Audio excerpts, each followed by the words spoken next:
Hello, everyone, and welcome once again to the Radiance Church Daily Devotions.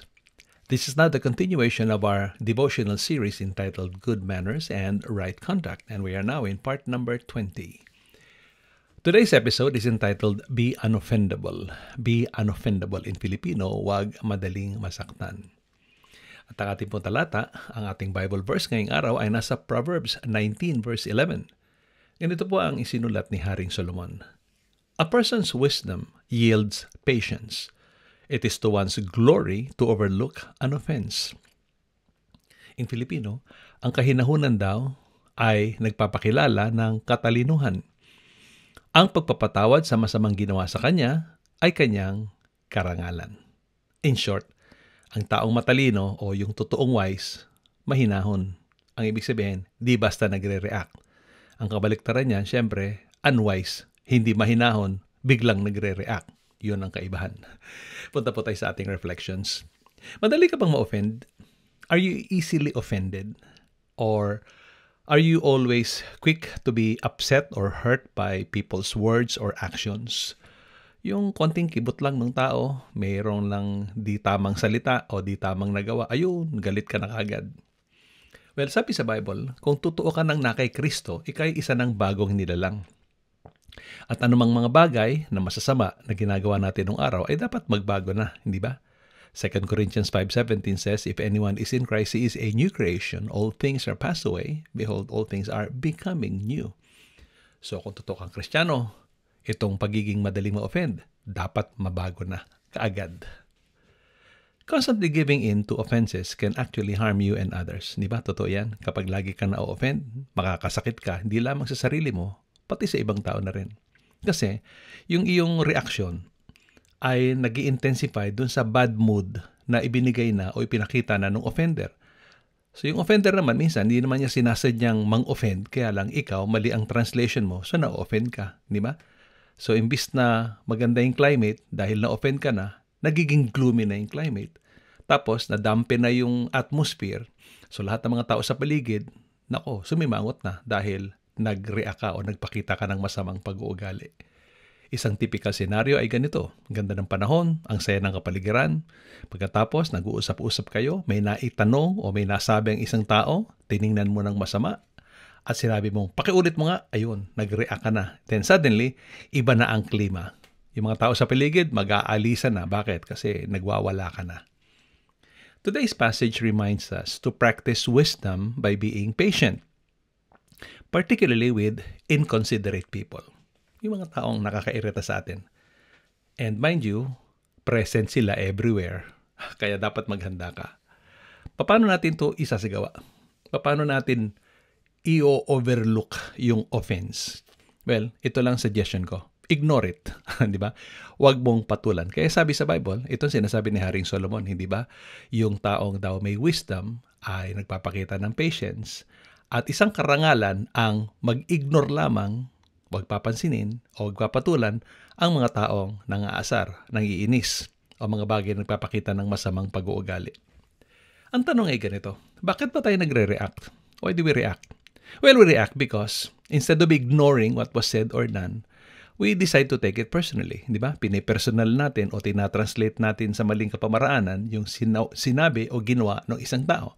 And then, imbis na ilayo mo yung target o yung focus, ayun, minagnify mo na, pinalaki natin. Pinapalaki natin yung isang napakaliit na issue, simple lang. And unknowingly, galit tayo kasi parang masama yung ugaling ipinakita sa atin. But in the process, nagiging kamukha tayo ng ating offender. We mirror their behavior. Kinagaya lang natin sila kung masama talaga ang kanilang intensyon at ginagawa. Kanina, isa lang ang mukhang demonyo. Ngayon, dalawa na kayo. Ayun, nagkagulo na. So, paano natin ito maiiwasan?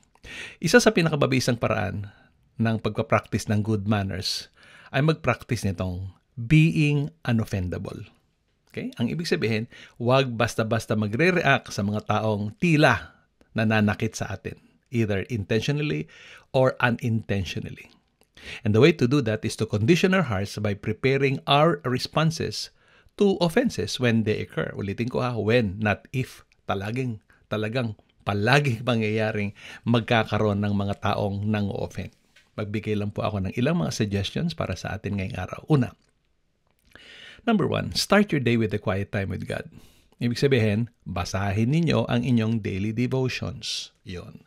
Magkaroon ng quiet moment, at doon sa quiet moment na yon, number 2, condition your heart to obey God's instructions mula sa banal na kasulatan. Kung ating nabasa sa banal na kasulatan, sabihin natin, Lord, tulungan niyo po akong sundin ang mga talatang ito, katulad ng love your enemies, do good to them who hurt you and persecute you. Diba? Do not be overcome by evil, but overcome evil by doing good. Yung mga bagay na gano'n. Maging kumbinsido ka na dapat mo itong sundin sa bawat araw. And then pangatlo, yung aking sinabi na kanina, practice planned ignoring. Ano ba yung planned ignoring? Ibig sabihin, don't pay attention to insults or derogatory remarks. Ibig sabihin, pag meron kang di magandang naririnig at nagpapanting na yung tenga mo, ignore mo lang, di ba? Huwag masyadong papansinin. Baka may pinagdadaanan lang yung tao kaya nakakapagsalita ng ganyan. O baka pagod, di ba? O gutom, o may sakit. O yung iba naman, talagang may sakit sa utak. So, huwag masyadong papansinin. Number 4, remind yourself, I will not react negatively no matter what may happen. Ayan, magandang ulitin yan ha. I will not react negatively no matter what may happen. Kinukondisyon mo ng isip mo na kapag ito nagpakita ng masamang ugali sa akin, hindi ko ito papatulan. Dapat ganon, di ba? And then, kapag kayo naman ay nasa trabaho, kahit nasa bahay, kapag kayo kinokorekt o merong correction na sinasabi o parang kinikriticize kayo, don't take it personally. Kung mayroong itinuturo, pakinggan at sundin, di ba? Ang dali lang naman gawin nun. Huwag ka na magre-react kasi para naman siya sa iyong kabutihan din, hindi ba? Okay.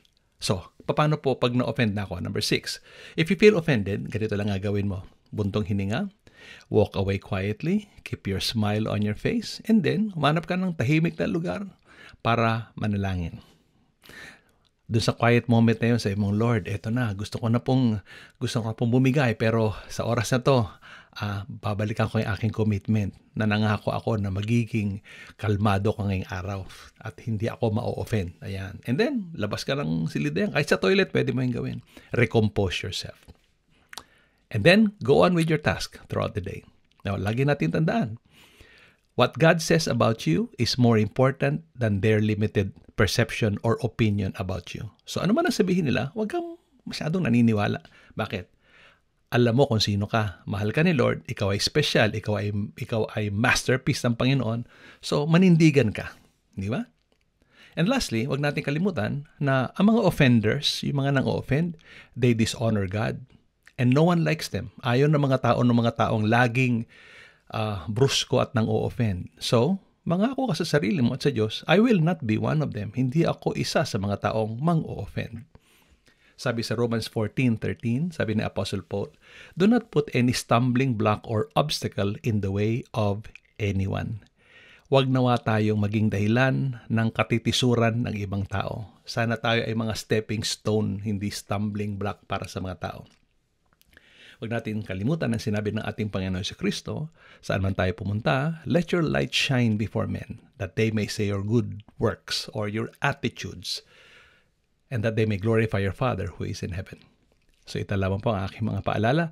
Ano man po ang mangyari ngayong araw, huwag natin kalilimutan, be unoffendable. Ito po inyong kaibigan, Coach Ray Clemente mula dito sa Radiance Church, Sydney, Australia. Pagpalain po kayo ng Panginoon, maligayang araw po sa inyong lahat. Until next time.